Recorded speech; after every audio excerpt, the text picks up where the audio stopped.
So last night, I finally watched a Hellraiser movie. And I say a movie because it was not the original Hellraiser. It was 2022's Hulu's exclusive Hellraiser. Now, a little bit of backstory.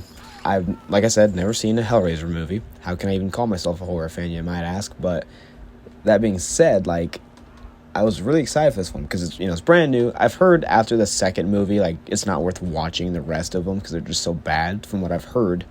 And my friend actually specifically mentioned the first two movies. She didn't say anything about the others. Actually, I don't think she even knew this one had came out. But that being said,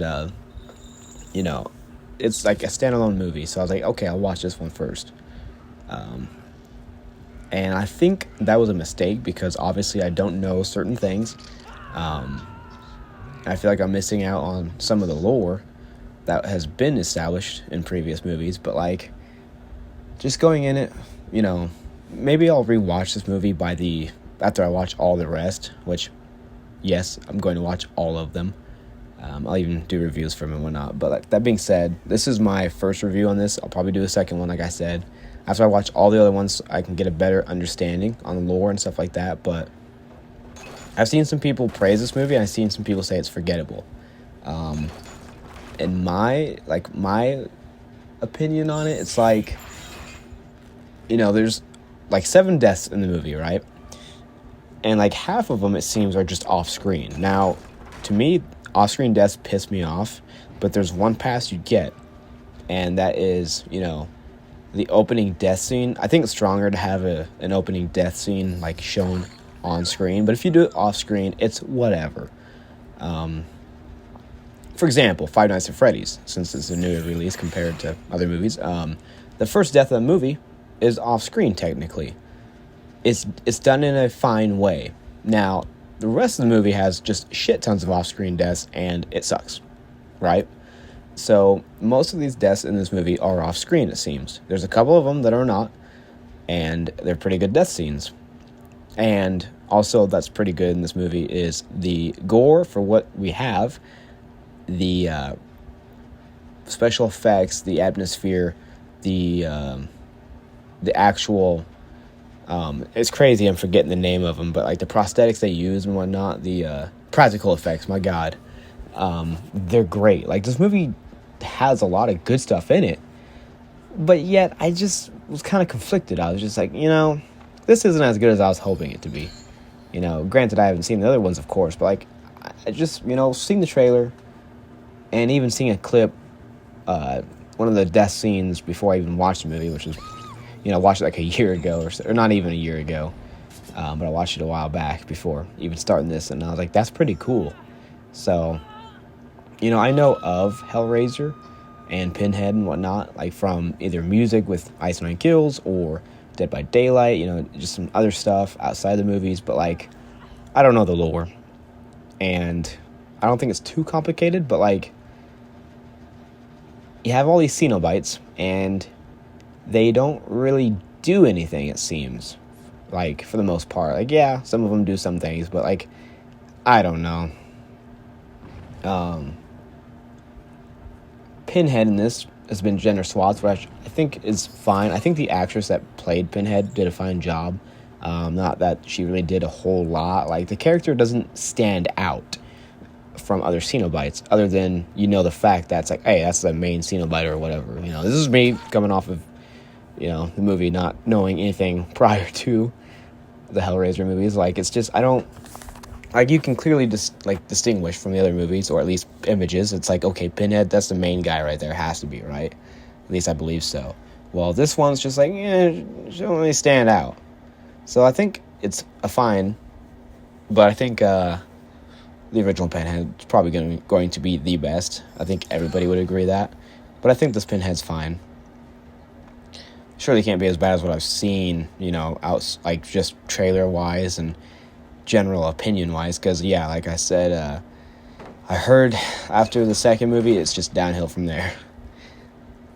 So, that being said, certain characters this Pinhead didn't stand out a whole lot between other Cenobites. The main character I just didn't like. I'm sorry, I didn't like her. I thought she was just kind of annoying, and nothing against the actress. I was just like, I can't get into this character. Her brother gets killed in the beginning of the movie, and it's an off-screen death. Like, I know he's not a main character, but like he's related to the main character, so I feel like we should see him like actually die. But he's an off-screen death. I didn't like it, you know. So this movie, based on everything else that is good, I would probably say, initial review-wise, a 7 out of 10 maybe. I think that's fair. 7 out of 10 is not a bad score at all. It's at least above average. It's even good. But yeah, that being said, once I go through all the movies, whenever that will be, could be next year, could be this year, could be 10 years later. I don't know. I mean, like, we'll see. It's not gonna be 10 years, that's for sure. But like, that being said, right now it's a 7 out of 10. That could change. You know, I could watch the first two movies, like them way more. I probably will, to be honest. I mean, I think that's most people, or majority of Hellraiser fans, think the first two are the best. But you know, for example, I could be weird and like one of the shitty movies more than this one. I don't know. But yeah, I watched Hellraiser 2022. It was the main reason I got Hulu. And I stayed for other movies. Not really Prey, because it's also another Hulu movie, which I'll just quickly say real fast. Prey, I think that's just a generic-ass movie. I don't think it's really good. I don't think it's, like, that good. It's good, but it's not that good. Like, everyone says it's just such a good Predator-type movie, and I really don't think so. Like I said, off-screen deaths piss me off. There's a lot of off-screen deaths in that movie, and overall, it's just like, okay, I'm not one of those people that says, oh, no way a native can just take out a Predator. I don't think like that. But the way it just happens, it seems like the Predator was just... Well, here's the deal. The movie's called Prey, and people have said, well, yeah, Prey as in that's the Predator. The Predator is the prey in that movie. And yeah, it makes sense, but it's just like, dude, high tech versus sticks and stones. Like, come on. I don't know. I don't want to get too much into it because this is not a Prey movie review, which at this point I don't need to make one because I'll just say in this movie. 6 out of 10. Prey is a 6 out of 10. Slightly above average, but not that good. And then Hellraiser 2022, Hulu's exclusive Hellraiser, is a 7 out of 10. But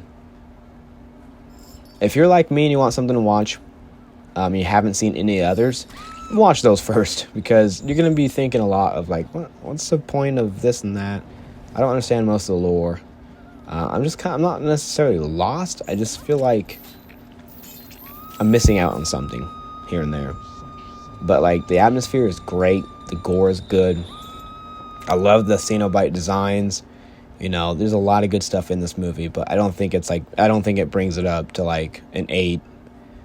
Not even. So yeah, that's gonna do for this review. Thanks for watching. And if you've seen the other movies, or at least this one, let me know what you think. If you liked this one a lot, if it's like top 3, because I'm sure first and second are top 2, obviously. But, you know, do you like the other, like, you know, quote unquote shitty ones better? Or, you know, I'm just always interested in other people's opinions. So yeah, just let me know in the comments. I'll see you in the next video. I have such sights to show you.